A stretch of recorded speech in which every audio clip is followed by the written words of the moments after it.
I don't be chasing the clock. Swear to God, that clock be chasing me, though. 60 seconds after midnight, you know what that means. Why don't you go to the fridge and get out a chill glass? Mix yourself one of them clean, creamy Crystal Head vodka martinis. Take a sip, chill, sit back. Let us do the rest. If you're wondering who we are your tour guides through the real, the weird, and everything in between. The show for Street Philosophers by Street Philosophers. I'm your host, Santango, and this is Night Owls, Season 1, Episode 1, brought to you by csantana.com.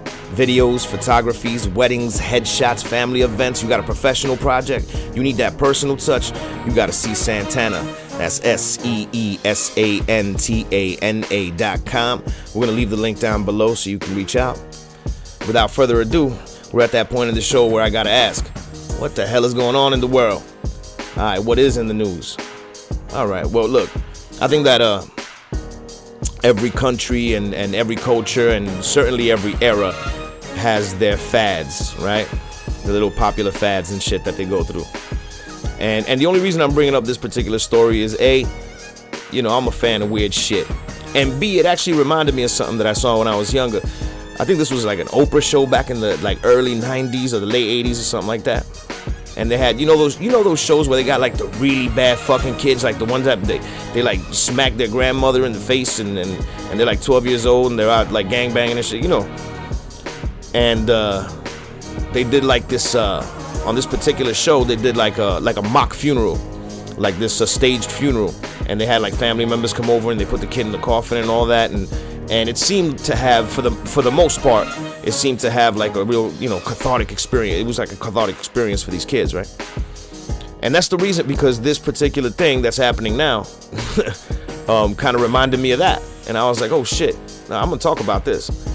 Now out in Korea, it seems like there's something that's catching on. It started out as some publicity stunt for some funeral home, but the shit actually caught on. People say that, you know, I guess it's a therapeutic thing. I don't think it's certainly not for entertainment, you know.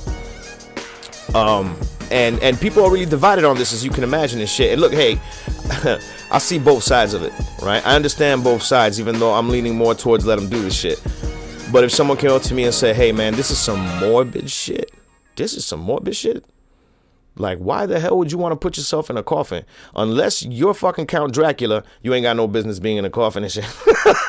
And hey, look, man, I feel you. Why would you want to call those vibes around you? You know what I'm saying? I get you, man. You know what I'm saying? It's weird shit. I get you. But on the other hand, and I'm guilty of this myself, I think that we really do take for granted just how fleeting life is and how precious it is and how lucky we are just to be here, just to be alive. We get so caught up in all the fucking bullshit of life that we just forget, motherfucking, you alive. Which makes me think that, hey man, after the show, I'm gonna step outside, take a fresher breath air, and just appreciate the fact that I'm here, you know, because so many people aren't. And if it takes a mock funeral to put people in the state of mind to be in that attitude of gratitude,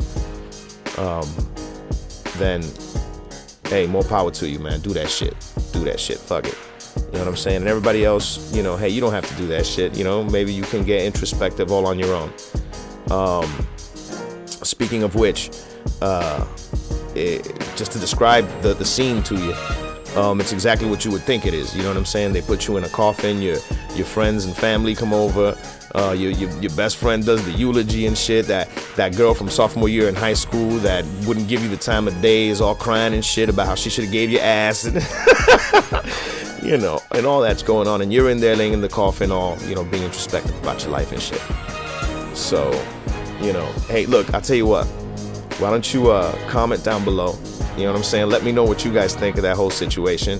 Do you think that this is something that's legitimately therapeutic and that it might be beneficial to certain people? Or do you just think this is some weird morbid shit? Let me know, man. Now, on this show, we're big supporters of underground artists, underground art, music, poetry, film. And we do a little thing called the Creator of the Week. This week, the spotlight's going to be on Maggie L, a.k.a. Miss Magical. She's beautiful soulful singer coming out of New England. We're gonna put the link down below so you can check out. So you go ahead now, you turn down them lights, turn them way down low, nice and warm light. Take another sip of that eggnog. That's got to be spiked with that Crystal Head, of course. And just enjoy the music. This is Miss Magical with Creativity. I will see you guys after the break. Sinclair, take us out, baby. 1, 2, 3, 4. Hit the ground running, know what wise man say. Get one down, and the second one you wear, but you front too much. Front too much, boy, and you ain't seen much. Been waiting from the early days. You might look around for another game to play, but you talk too much. Talk too much, boy, and you ain't seen much. And you want me something if you ain't done something. Turn around and tell me that you feel no shame. And you only frontin' if you ain't changed something. Turn around and tell me that you're still the same. I thought it was all for nothing. The thought on the view was nothing but fun. 'Cause I'm never gonna make it here anyway. If I thought like you would be the same, turn around and tell you with a shooting ain't the gun. Smoke don't blow from a wise man's fire. Smoke don't blow from a wise man's fire. Smoke don't blow from a wise man's fire.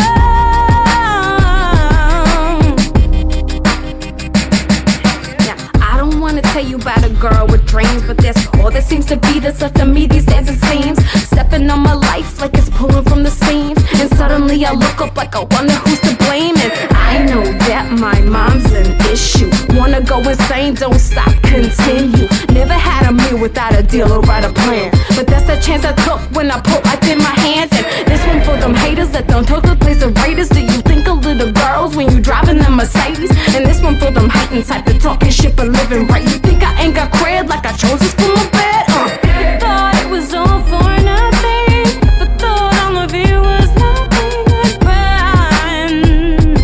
'Cause I'm never gonna make it here anyway. If I thought like you would be the same, turn around and tell you with a shooting ain't the gun.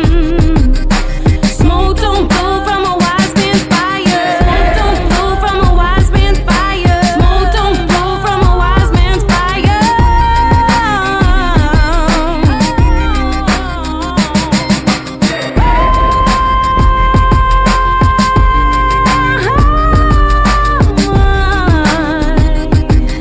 I'm never gonna make it here anyway.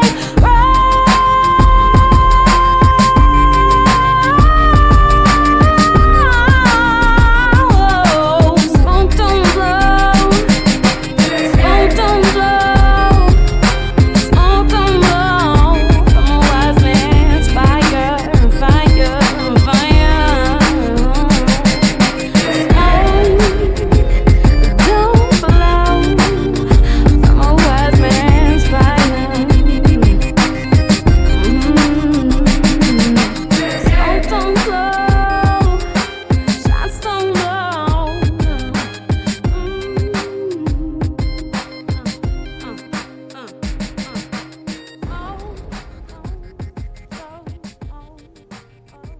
That was Miss Magical with Creativity.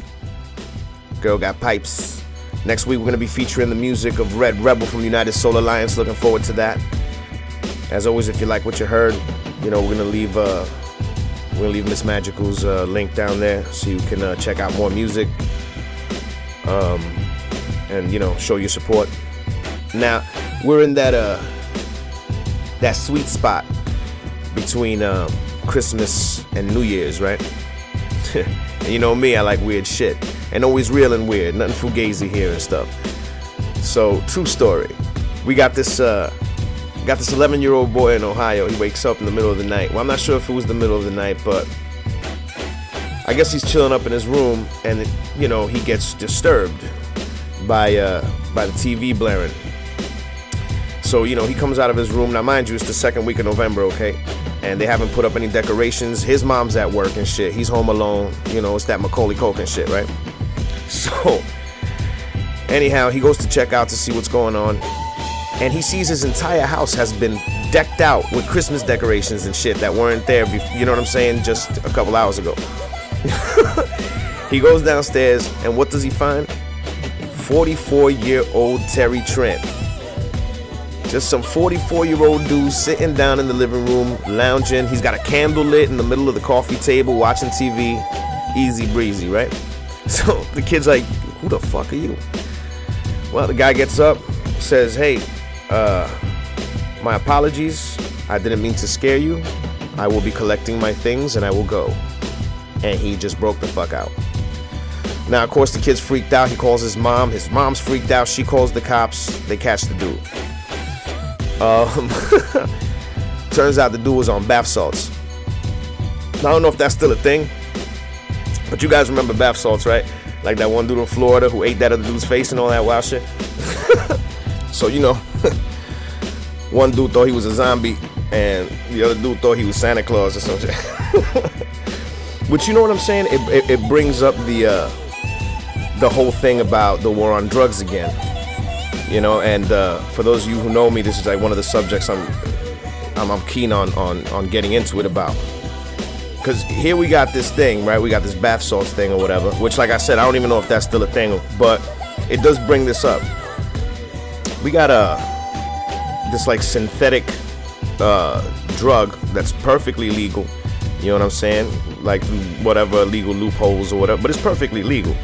You know what I'm saying? And people are buying that, and they're like biting people's faces off and randomly, you know, putting up Christmas decorations in strangers' houses and shit.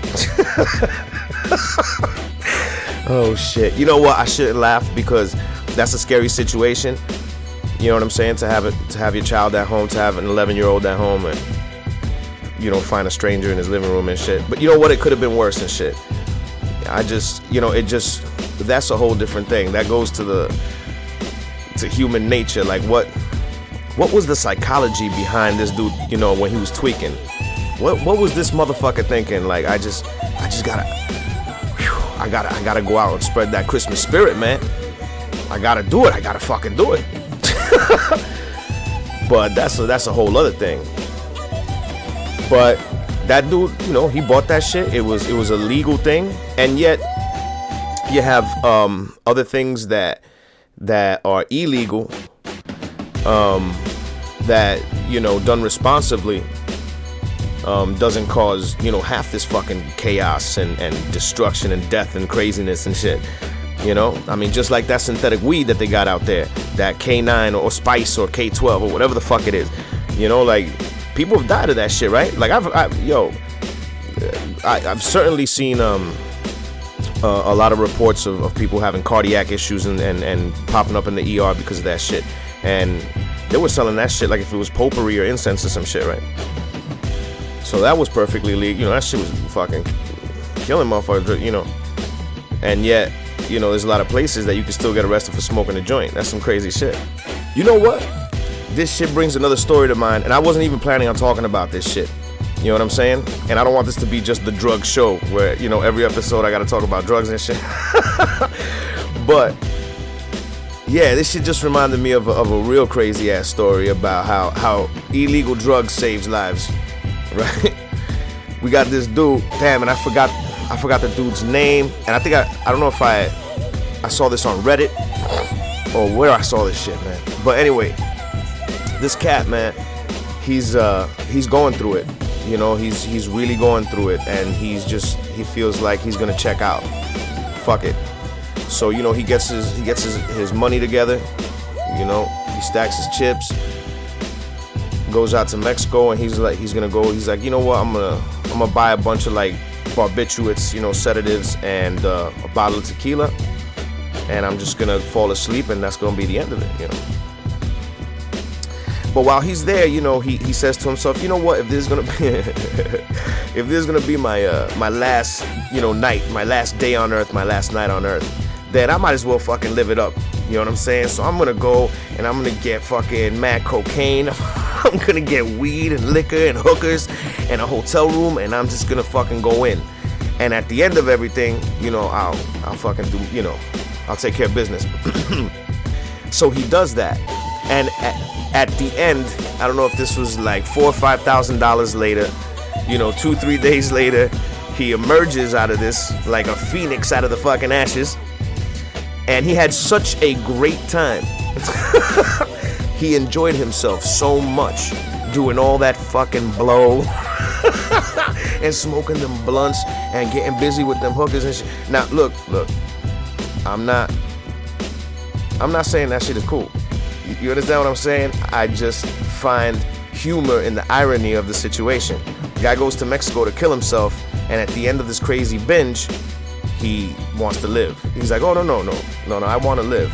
And the dude's never, you know what I'm saying? This was years ago. The dude's never, done any of that crazy shit since or anything like that. But it took that experience to shake my man out of his suicidal depression. So take that to the Surgeon General and shit. Fuck that. Yo,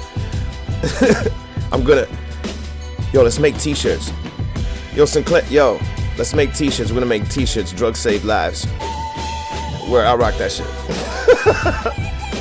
All right, it's getting close to the witching hour. I'm already getting the black light. Time to wrap up. Good looking out for liking, for subscribing.